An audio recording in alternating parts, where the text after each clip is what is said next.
بڑے ہو تو بڑے بنو. ہمارے نبی تو آپ سسر بھی ہیں نا, آپ نے 4 بیٹیوں کی شادیاں کی, 2 تو ایک ہی کو دے دی عثمان کو, رقیہ اور ام کلثوم رضی اللہ تعالیٰ عنہما حضرت عثمان کے نکاح میں, ابو العاص رضی اللہ تعالیٰ عنہ کو زینب, اور سب سے پیاری محبوب بیٹی حضرت علی رضی اللہ تعالیٰ عنہ. باقی 3 نکاح بڑے سادہ کیے. حضرت فاطمہ کا نکاح بڑے دھوم دھام سے کیا. ان کا رشتہ لے کر صدیق آئے, یا رسول اللہ میں خواہش مند ہوں, آپ چپ رہے. پھر حضرت عمر بعد میں گئے, یا رسول اللہ میں خواہش مند ہوں, آپ چپ رہے. تو عبد الرحمن بن عوف رضی اللہ تعالیٰ نے حضرت علی سے کہا, علی تو جا, تجھے دے دیں گے. وہ کہنے لگے میں تو بہت غریب ہوں, مجھے کہاں دیں گے. حضرت علی کا ذاتی گھر بھی نہیں تھا, کسی سے ایک کوٹھا مانگ کے اس میں رہ رہے تھے مدینہ میں. کہا نہیں تو جا جا. تو یہ مسجد میں پہنچے, اللہ کے نبی کو دیکھا تو ایسا روب طاری ہوا کہ بولے ہی کچھ نہیں. اللہ کے نبی کو تو پتہ ہے کہ کیا ہے اور کس لیے ہے. تو آپ نے کہا علی کیسے آئے؟ چپ. کہا لگتا ہے فاطمہ کے رشتے کے لیے آئے ہو؟ کہا جی ہاں. تو آپ نے کہا انشاءاللہ, اتنا کہا انشاءاللہ, اور چپ ہو گئے. تو حضرت علی چپ کر کے اٹھ کے باہر آ گئے. صحابہ باہر کھڑے ہوئے تھے. تو کہنے لگے یار دیکھا نا, میں تمہیں پہلے ہی کہتا تھا مجھے نہ بھیجو, انکار ہو گیا, بولے ہی کچھ نہیں. تو حضرت عبد الرحمن بن عوف کہنے لگے جنہوں نے بھیجا تھا, وہ کچھ تو کہا ہوگا, کہ بس انشاءاللہ کہا. کہا تو اللہ کے بندے ہاں ہو گئی, نبی کی انشاءاللہ ہاں ہوتی ہے, یہ ہاں کیوں نہیں کی؟ سبحان اللہ, اللہ اکبر, یہ ہاں کیوں نہیں کی؟ گھر گئے, فاطمہ علی کا رشتہ آیا ہے کر دوں, اس لیے ہاں نہیں کی. ہم تو بیٹیوں سے پوچھتے ہی نہیں, عیب سمجھتے ہیں بیٹیوں سے پوچھنا. یہ میں گاں نو بن چھڑیا قلعے نال, ایویں اسی دیاں نو بن چھڑنے قلعے نال. مجھے ایک اپنی مطلب برادری لیول کے ایک خاتون کا فون آیا کہ مولانا پڑھایا مجھے لاہور میں اچھے کالجوں میں, اور میری منگنی کرتے وقت مجھ سے پوچھا ہی نہیں, اور ایک شرابی سے منگنی کر کے مجھے اطلاع دی سی تیری منگنی کر چھڑی ہے, فلانی تاریخ نو تیرا نکاح بھی ہونا ہے. مجھے آج تک گلہ ہے, پوچھ لیتے. اگر نہیں پوچھا تھا چلو میں نہ ساڑھے پنجاب کوئی نہیں پوچھ دے, گاں موج دی طرح ٹور چھڑ دین, تو چلو اتنا تو ویکھ لیندے بھی کم از کم شراب تو نہ پیندا ہویا. ایک شرابی نال میرا نکاح کر چھڑ, ساری زندگی اڈیاں رگڑ رگڑ میری گزر گئی. علی جیسا رشتہ آیا ہو تو اوپر سے حکم بھی آ چکا ہو کہ علی کو ہی دینا ہے, تو پھر آپ فاطمہ سے پوچھیں فاطمہ تیرا رشتہ آیا ہے علی کا, کر دوں؟ حضرت فاطمہ نے ہاں کی تو پھر مسجد تشریف لائے. یہ آپ کو معاشرت سکھائی جا رہی کہ بیٹیوں سے بھی پوچھو, زندگی انہوں نے گزارنی ہے, تم نے تو نہیں گزارنی. بس میری غیرت دا سوال ہے, میں اتنا ہی کرنا, نہیں تو بیٹھی رہے. میری اپنی فیملی میں اتنی عورتیں بوڑھی ہو کے قبروں میں چلی گئیں, بس اتنا ہی کرنا, نہیں کرنا تو بیٹھی رہے. وہ بیٹھی رہ گئیں. یہ ظلم و ستم ہے جو تمہاری عدالت میں بھی نہیں آتا, کوئی کیس بھی نہیں ہوتا, لیکن اللہ کی عدالت میں کیس درج ہو چکا ہے کہ میرے نبی نے علی جیسے داماد کے لیے بھی پہلے پوچھا, حالانکہ اوپر سے اشارہ ہو چکا ہے. ابھی بتاتا ہوں میں. فاطمہ بیٹی علی کا رشتہ ہے, کر دوں؟ انہوں نے کہا کر دیں. پھر کہا بلاؤ. پھر علی آئے, کہا علی جمع کرو لوگوں کو. مسجد ساری بھر گئی. تو آپ ممبر پر تشریف فرما ہوئے. حضرت علی کو ایسے سامنے بٹھایا, کہا لوگوں مجھے جبریل اللہ کی طرف سے پیغام دینے آئے ہیں کہ میں اپنی بیٹی فاطمہ کا نکاح علی کے ساتھ کر دوں. آسمان سے وحی بھی آئی ہو اور پھر بھی پوچھا جائے, یہ میرے نبی کی معاشرت ہے. ہم تو پوچھنا عیب سمجھتے اور اسے ذلت سمجھتے ہیں.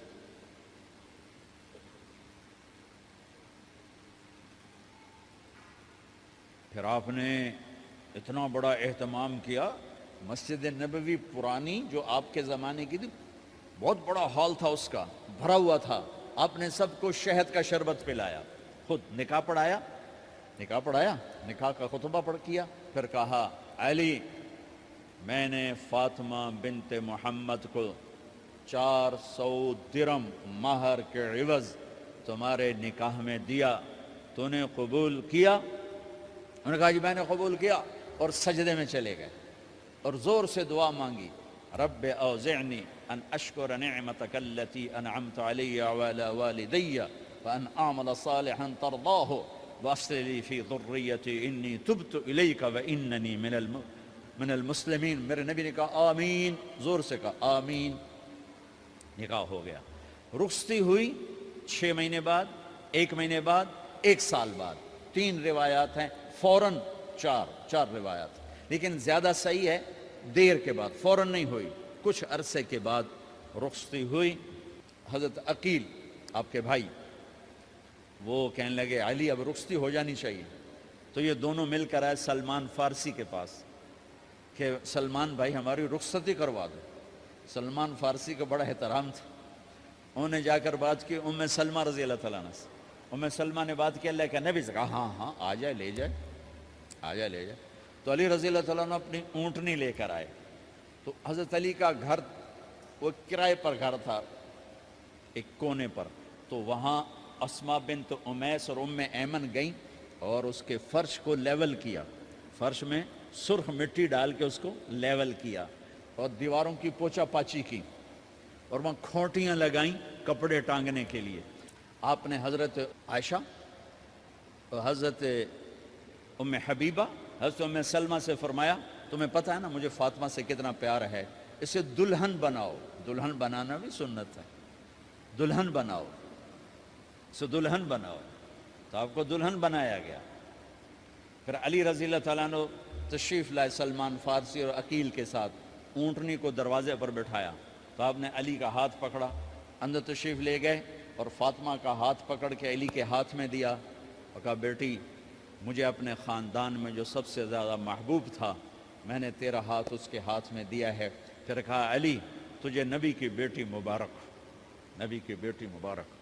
پھر آپ نے اسے پیالے میں پانی منگوایا اور اس میں آخری 2 سورتیں پڑھ کے دم بھی کیا، تھوک بھی ڈالا، پھر اس میں سے انگلیاں ڈال کے ان کے سینے پر چھڑکا کہ دونوں پی لو، دونوں کو پلایا۔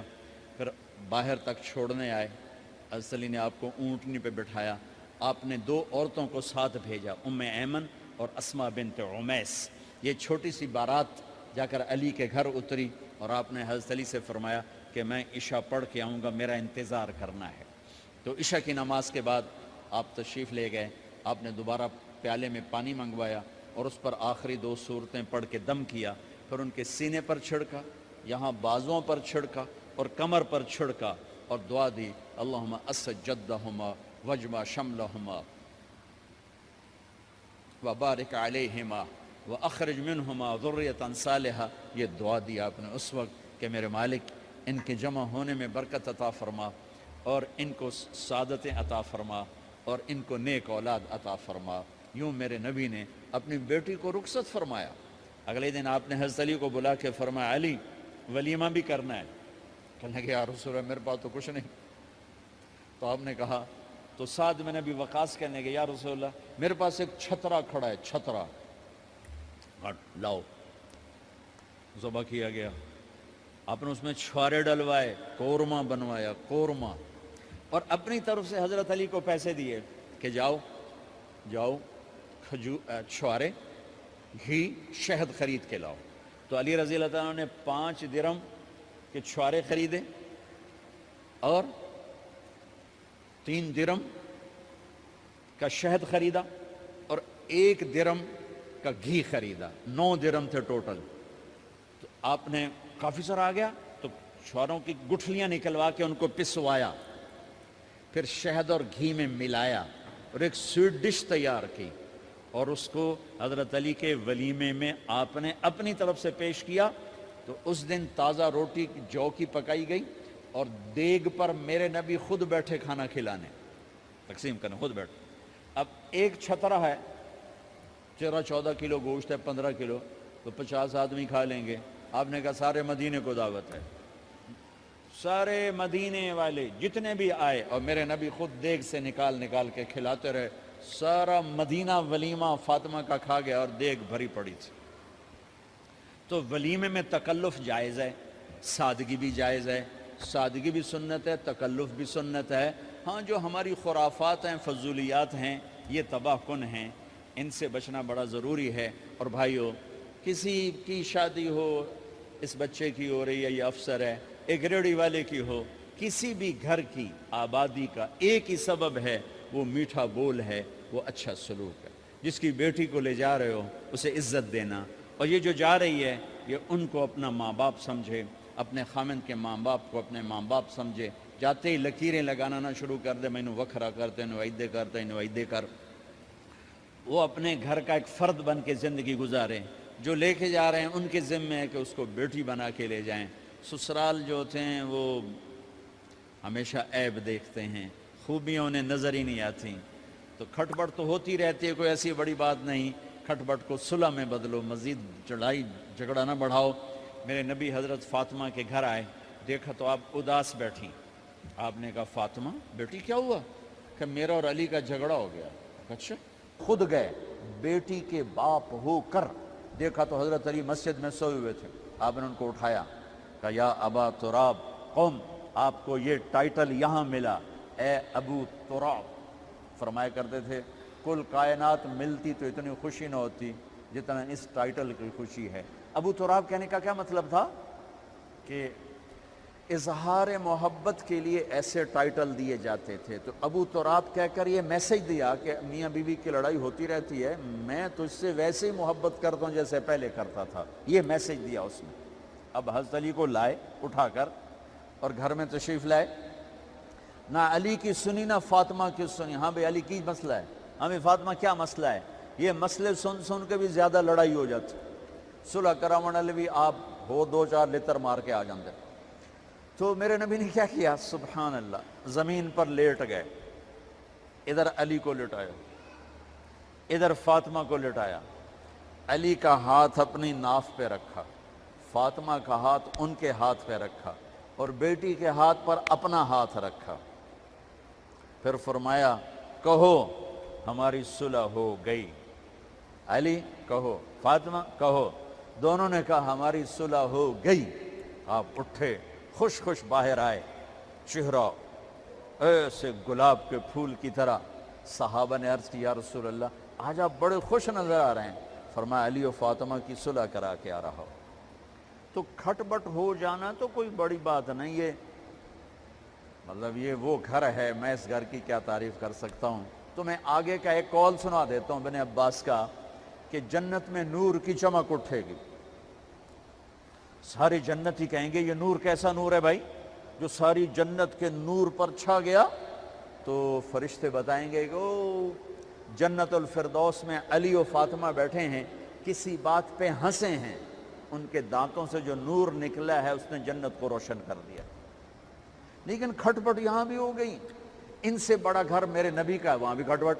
ایک دفعہ آپ نے حضرت عائشہ سے کہا مجھے پتہ لگ جاتا ہے جب تو مجھ پہ ناراض ہوتی ہے، مجھے پتہ چل جاتا ہے۔ انہوں نے عرض کی یا رسول اللہ آپ کو کیسے پتہ چلتا ہے؟ کہ جب تو مجھ پہ ناراض ہوتی ہے نا تو قسم اٹھاتے ہوئے کہتی ہے ابراہیم کے رب کی قسم، اور جب مجھ پہ راضی ہوتی ہے تو پھر تو قسم اٹھاتے ہوئے کہتی ہے محمد کے رب کی قسم۔ کہ ایسے مجھے پتہ چل جاتا ہے جب تو کہتے ہیں نا ابراہیم کے رب کی قسم، تو مجھے پتہ چل جاتا ہے کوئی کھٹ بٹ ہو گئی ہے۔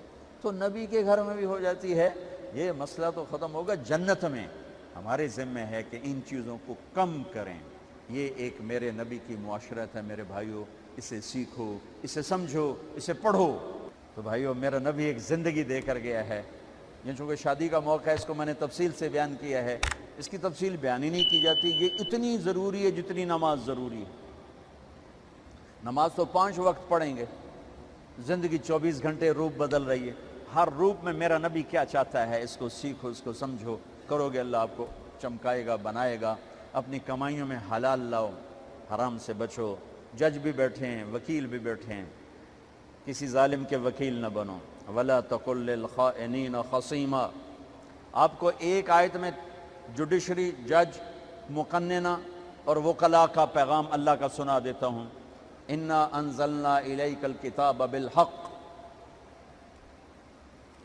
لتحکم بین الناس بما اراک اللہ ولا تقل للخائنین خصیما، مقننہ قانون ساز، تو انا انزلنا الیک الکتاب بالحق، قانون بنانے کا حق اللہ کو ہے، اللہ کے قانون کو اپناؤ۔ آگے جج حضرات، فحکم لتحکم بین الناس بالحق، ججوں کو حکم ہے کہ حق فیصلے کرنا، بک نہ جانا، دب نہ جانا، حق کے فیصلے کرنا۔ تیسرا وکلاء کو، ولا تقل للخائنین خصیما، ظالم بددیانت کی وکالت کے لیے کھڑے نہ ہو جانا ورنہ مارے جاؤ گے، مارے جاؤ گے۔